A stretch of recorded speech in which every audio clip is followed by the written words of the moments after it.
Yang kawin kau. Win-winnya. Ampun, ampun. Non eta ribut euy. Hoi. Non ieu ton. Iya, jelema pika sebelen pisan geuraja. Har eta mah jiga si Mang Tuang peuyeum. Aya naon teh? Urang disebut tolol geura karujieun. Emang kunaon kitu muka jeung disebut tolol sagala? Iya geraan nanyakeun nu aneh-aneh pikaraleun wae jelema teh. Emang nanyakeun naon maneh ton? Nya nanyakeun peuyeum atuh jai ka tukang peuyeum mah teh. Nya berarti atuh teu aneh mang nanyakeun peuyeum mah. Nya nanyakeun peuyeum cau di mana teh geura aya peuyeum cau sok. Nya heueuh atuh ton, deuk teu disebut tolol kumaha? Ngaralkeun nu dagang eta mah.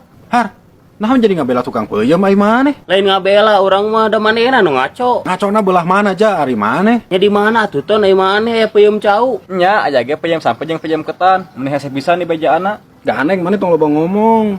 Yeuh jah heuh, bapak urang kamari ngalah cau. Kurang di penta nyebutkeun atah keneh, cenah dagon lah seminggu kudu dipeuyeum heula. Daripada urang ngalila-lila ngadagoan sok dipeuyeum heula seminggu. Enggeus mending keneh meuli langsung ka tukang peuyeumna. Der tukang peuyeumna ngadon nyebut tolol ka urang geura. Maksudna di peuyeum teh mah jadi asak, lain jadi peuyeum. Heueuh ton ai maneh ngarah asak. Maneh mah ari sampe ngarah jadi peuyeum di kumaha? Nya di peuyeum. Heueuh, berarti cau oge di peuyeum ngarah jadi peuyeum cau sia teh. Heueuh oge nya. Mun bela lagu gitu doanana deh. Anjir kasebeleun ngomong teh. Nya cuk urang ge kasebeleun aja. Sikat ja. Hajar ton. Yo ah. Ampun, euy.